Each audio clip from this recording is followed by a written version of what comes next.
Et puis on l'a appris en toute fin d'après-midi, le parquet fédéral est autorisé à enquêter sur l'assassinat de l'ancien Premier ministre congolais Patrice Lumumba. Cet assassinat pourrait être considéré comme un crime de guerre et donc une enquête peut être menée chez nous. La famille avait porté plainte contre plusieurs Belges, dont Étienne Davignon, ancien fonctionnaire, à l'époque ancien fonctionnaire colonial. On écoute l'avocat des enfants de Patrice Lumumba. C'est une avancée considérable du droit, puisqu'il y avait une controverse sur la question de savoir si c'était un conflit armé interne ou un conflit armé international, ou une guerre civile, ou un conflit entre Noirs, ce que certains des accusés ont soutenu.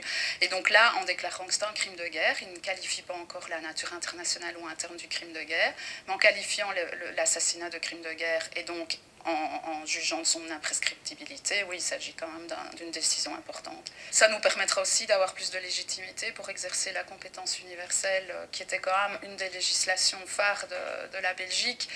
Il faut aussi pouvoir balayer devant sa propre porte avant de faire le procès d'autres personnalités coupables de crimes de guerre.